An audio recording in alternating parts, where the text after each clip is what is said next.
Samantha? Alright, I have been dying all week to make this video, because as I predicted, I have been listening obsessively to this movie's soundtrack. Frozen 2 has been out in theaters for a week now, Disney has made its bank, so now let's talk some spoilers! And yes, that is a spoiler warning. If you have not seen Frozen 2, dude, go see it, because it's great. And the reason I'm making this spoiler video is because, yeah, as I said in my spoiler-free review of this, I've been having kind of an internal crisis. But over this past week, I've gotten over it. Like one of the songs in this movie says, I don't have to hide, so I'm just gonna show myself.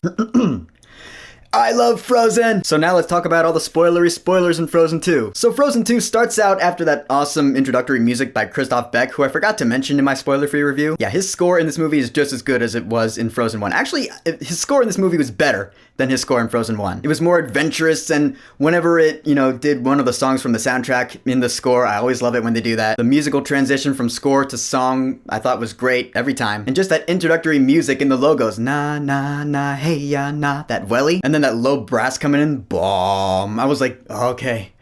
Yeah, let's watch some Frozen. So exciting. But anyway, we start off with a flashback, of course. King Agnar, voiced by Alfred Molina, is telling young Anna and Elsa a bedtime story about the Enchanted Forest. And right off the bat, we learn what those 4 symbols mean. You know those 4 symbols that have been driving us crazy since February because we're all like, what do they represent? Do they represent the 4 seasons of the year? No, they represent the 4 elements, like Avatar: The Last Airbender elements. Earth, air, fire, and water. Those 4 symbols represent the elements and the spirits that embody them. The spirits watch over this magical forest and the Northuldra people who live there. In this movie, the spirits are represented by these creatures. The air spirit is represented by Gale, this gust of wind that floats around and is really represented physically by these leaves that float around with it. Disney Animation had to invent a new software called Swoop to animate Gale. True story. The fire spirit is represented by this little salamander that apparently goes by the name Bruni, even though no one calls him that in the movie. He just hops around the trees and causes that pink fire that we saw in the trailers. And yeah, alright, it's really cute. The water spirit is represented by that water horse, the Knock, which we'll get to later. And the earth spirit takes the form of those giant earth monsters, the earth giants. So King Agnar's telling the story to his daughters about how randomly these Northuldra people started attacking Arendelian soldiers for no reason. They built this dam for them as a sign of peace.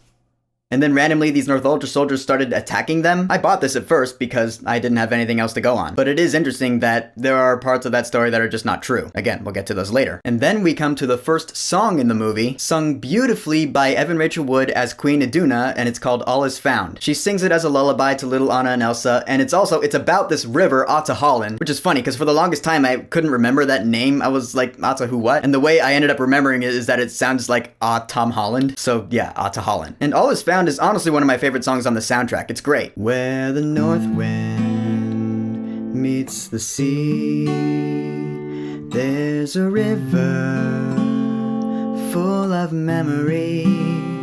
Sleep, my darling, safe and sound, for in this river all is found. It's great melody-wise, I love the chords, and the lyrics are great. Kristen Anderson Lopez and her husband Bobby Lopez truly are a talented couple songwriting pair. In fact, to my knowledge, they're the only couple who are EGOT winners. EGOT standing for Emmy, Grammy, Oscar, Tony. Yeah, they're talented. And the song is also really good in transitioning from the flashback to the present. So now we're in the present day, well, present for the characters anyway, it's the 1840s. First thing we see is Elsa in that shot, and she already, right off the bat, she's hearing the voice.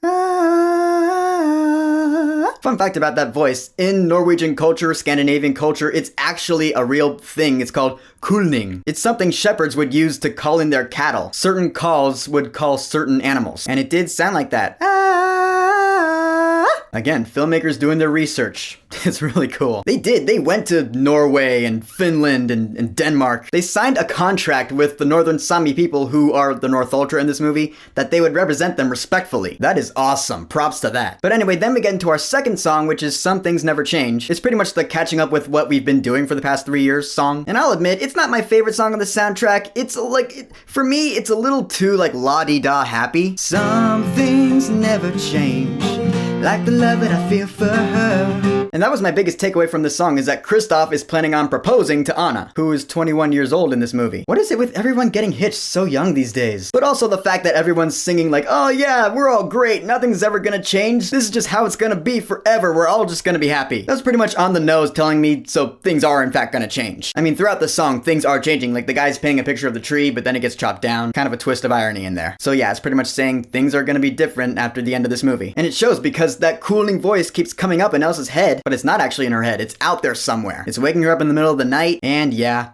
here's where we come to Idina Menzel's showstopper number 1, Into the Unknown.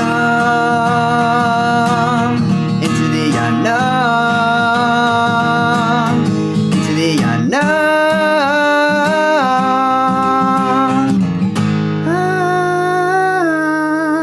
This song is awesome because it's cool, it's adventurous. The animation is awesome when she's going onto the lake and she's seeing all this cool stuff around her, like the trees and the 4 elemental spirits. It's that voice, and I'm pretty sure Gale is there too, showing Elsa all this stuff. That voice, by the way, is voiced by 23-year-old Norwegian singer Aurora. Yeah, that's her name, Aurora. She's fantastic. Honestly, I gotta give her like the least appreciated award in this movie. Not that we don't appreciate her, but she is kind of overshadowed by everyone else. So I'm gonna take this moment to give Aurora all sorts of props for being that hauntingly beautiful voice. It worked very well in a duet with Idina Menzel. But also in this song, Elsa says deep down she knows she's not where she's meant to be, which made me go, okay, so, well, actually, you know what? I'll talk about that later, because we have more important things to deal with right now, like Arendelle getting gusted by all those strong winds, being evacuated pretty much. Elsa pretty much makes up her mind that she has to go follow this voice and see where it leads, and then Anna decides that she's following her sister, and then Kristoff follows Anna, and then Sven follows Kristoff, and then Olaf follows all of them. Olaf in this movie, like I said, had some moments that kind of annoyed me, like all that trivia he's spitting out during that like montage of them journeying out, and I get that, alright, this is the for kids part, you know, because Olaf is the supporting comedy relief character. You know, every Disney animated movie has one. But I just didn't need to know that wombats poop in squares. I just did not need to know that. But he does bring up something interesting about water having memory, and eventually we get to his song in the movie, When I Am Older. They're in the Enchanted Forest now, and Olaf is realizing that this forest might not be the safest place in the world. But he has this notion in his head that when he gets older, it'll all make sense why he's in danger. And it is funny, I'm not gonna lie. I laughed, especially when he was all like, Samantha? I thought that might have been like a reference to something, like a movie reference of some kind, but after looking it up, I haven't seen anything that says it is. And actually, Josh Gad said in an interview that that was just him ad-libbing. So that was funny, it got a laugh out of me. Then the crew runs into the North Uldra people, and the old Arendellian soldiers who have been trapped in this enchanted forest for 34 years now. Lieutenant Matias, voiced by Sterling K. Brown, who I called Matias in one of my trailer talks, but it's Matias. He's a cool character. He doesn't sing in the movie, which is funny, because Sterling K. Brown in interviews is like,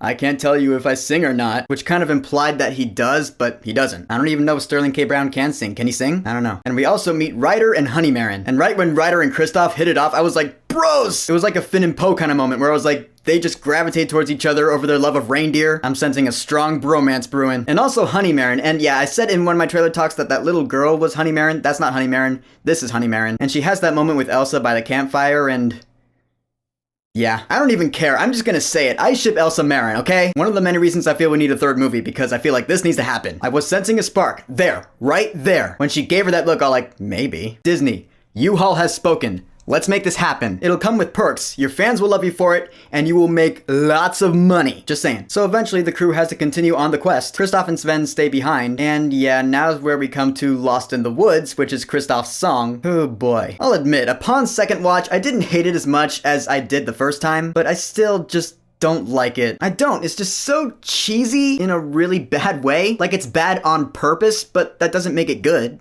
Just makes it bad on purpose. I did think it was funny that the reindeer were kind of backups for him. Jonathan Groff was doing every single one of those harmonies, by the way. That's impressive. And honestly, I get what the filmmakers were going for, you know? They were trying to be funny by making this kind of a throwback to music videos from the 80s, but it was just so random in its execution, like when he goes up against the tree and then his side profile kind of fades in and starts singing. I was like, oh yikes. Again, I was like, we're doing this now? Okay. Some parts did make me laugh, but other parts just make me cringe. I'm sorry, and I might be alone on this, but that's just my opinion. So anyway, we're with Anna, Elsa, and Olaf. They come across this big shipwreck, which ends up being the ship that their parents were in when they drowned. Yeah, they weren't in the Southern Sea, they were in the Northern Dark Sea. They find out that their parents were trying to brave the Dark Sea to get to Ahtohallan, the magical river that supposedly has all the answers about the past. But the Dark Sea was just too strong for them, and so their ship went down. Quite unfortunate. So now Elsa's like, I need to go to Ahtohallan to find these answers. Too dangerous for Anna in her head, so she makes a little ice boat and sends her and Olaf away. Now we get to the very first scene from this movie that was shown to us. It was Elsa versus the Dark Sea, essentially. That poster's awesome, by the way. When she gets to Ahtohallan, we have Idina Menzel's showstopper number 2,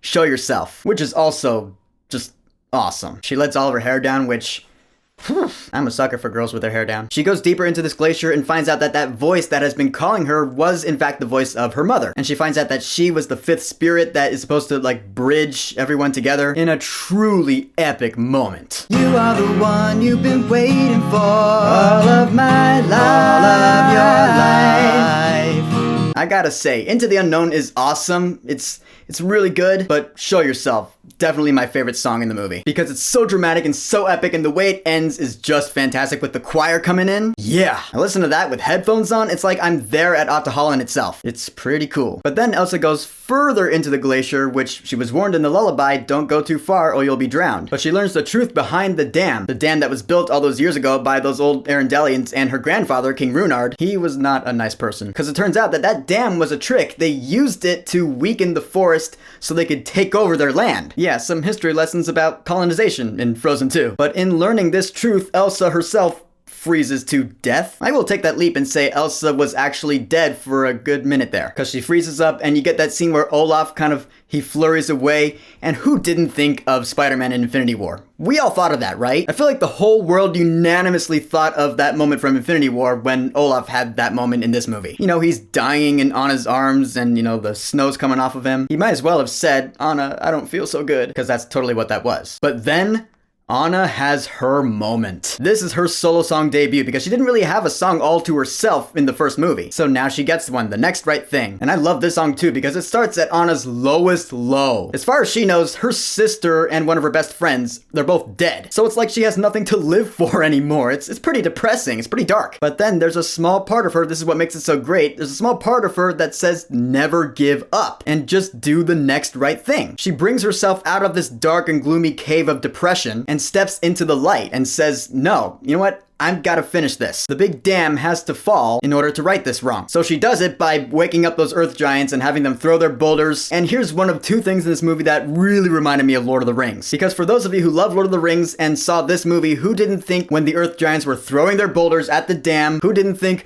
break the dam, release the river? You know the scene in Isengard where all the Ents come out and they break the dam and release the river. Same exact thing here. So now the dam is broken and this big tidal wave is hurling towards Arendelle. Elsa is freed from her frozen state because the curse was lifted, so she races on the knock to stop the big tidal wave from crashing into Arendelle. She comes out looking like that. I mean, this is the second thing that reminds me of Lord of the Rings, is that she's pretty much Elsa the White. I was just getting strong Gandalf the White vibes from this look. It's a great look for Elsa too, Jesus. Definitely my favorite look that Elsa's ever had. And she stops the big tidal wave, just and everyone is safe. Victory! The curse is lifted from the forest, so now everyone can see the sky. Peace has been established between the old Arendellian soldiers and the Northuldra people. So now we have the kingdom of Arendelle that now gets along with this village in the enchanted forest of Northuldra people. And I pretty much knew the movie was going to end this way because first of all, I had a hunch. Because both Ralph Breaks the Internet and Toy Story 4 ended like this, with the two main characters ending up apart from each other. And Frozen 2 is the first instance in which I actually don't mind it. Because Ralph Breaks the Internet, I feel like, okay, these two friends are gonna move away from each other, and they'll be like, oh, keep in touch, but realistically, they're not gonna keep in touch. Because I've been there, you lose touch. And in Toy Story 4, I hated it because you can't separate Woody and Buzz. You just can't. That's simply why. But Frozen 2, I'm actually okay with Elsa staying up in this Northuldra village, while Anna goes back to Arendelle to become its new queen. Queen Anna. Has a nice ring to it. Because I feel like these two being sisters and so close to each other, they are gonna keep in touch. They'll see each other all the time. Because I just felt that their bond was that strong. I mean, the very end of the movie with that awesome epilogue music, Elsa's on her way to Arendelle to play charades with her family, and Kristoff finally pulled off his proposal, which, you know, because throughout the movie he's been trying to pull it off, but he kept messing it up. Those scenes were actually pretty funny. So at the end, he pulls it off. My second time watching this, I was almost tearing up at that. I was like, oh, my heartstrings. You ladies like a sensitive guy? I love a good proposal. So yeah, now Anna is queen of Arendelle and engaged to Kristoff. And Elsa's up in the enchanted forest hanging out with the Northuldra people and her new girlfriend Untitled. Make it happen, Disney. And that's how the movie ends, which, yeah, that's awesome. There is a scene after the credits, and which I also thought was pretty funny because it's Olaf pretty much doing his Louise from Ant-Man bit. You know, earlier in the movie, he recapped the story of Frozen 1, and it was hilarious. Oh, at least we still have our parents. Their parents are dead. So in the post-credits scene, he's recapping the story of Frozen 2 to the big marshmallow monster and all the Snowgies from Frozen Fever that are still up in the Ice Palace. Funny stuff. So in conclusion, I honestly don't know if Frozen 2 is gonna end up on my top 10 favorite movies of the year list. I love this movie, but I do stand by my rating. Cause Lost in the Woods, I just did not feel that song. I'm sorry, but I guess that song was just enough to bring that movie just a little bit down for me. But everything else about the movie, I thoroughly love. So then comes the obvious question, Disney, we're gonna trill this up, right? I mean, come on, you did leave a couple loose ends with Frozen 2. I mean, Anna's engaged to Kristoff, is that gonna go through? Is Kristoff gonna be king of Arendelle now? What about Elsa? She's hanging out with the North Ultra people. Is that gonna go somewhere? Is her relationship with Honeymaren gonna blossom? Technology is coming along, you know, you saw them building like a railroad during Some Things Never Change, and at the end of the movie you see there's like photography now. I feel like that might lead somewhere. You know, just a couple of things you have to go on for Frozen 3. I mean, take your time, of course, you know, bask in your success of your box office numbers this weekend. I mean, heck, it's been 6 years since the last one. I guess I can wait another 6 years for a third one, maybe. Honestly, there's no reason not to eventually make a Frozen 3. Provided that it's good, it would bring you nothing but success. And probably one of the best animated trilogies out there. But for now, Frozen 2 is completely awesome. I'm still gonna be obsessively listening to the soundtrack for at least a couple more weeks, I imagine. Elsa is completely awesome, and so is Anna. So here's hoping we see more of them in the future. And that'll be my question to you. Do you think there'll be a Frozen 3 someday? How long do you think it'll take? Whatever you think, go ahead and leave a comment. And don't forget to subscribe.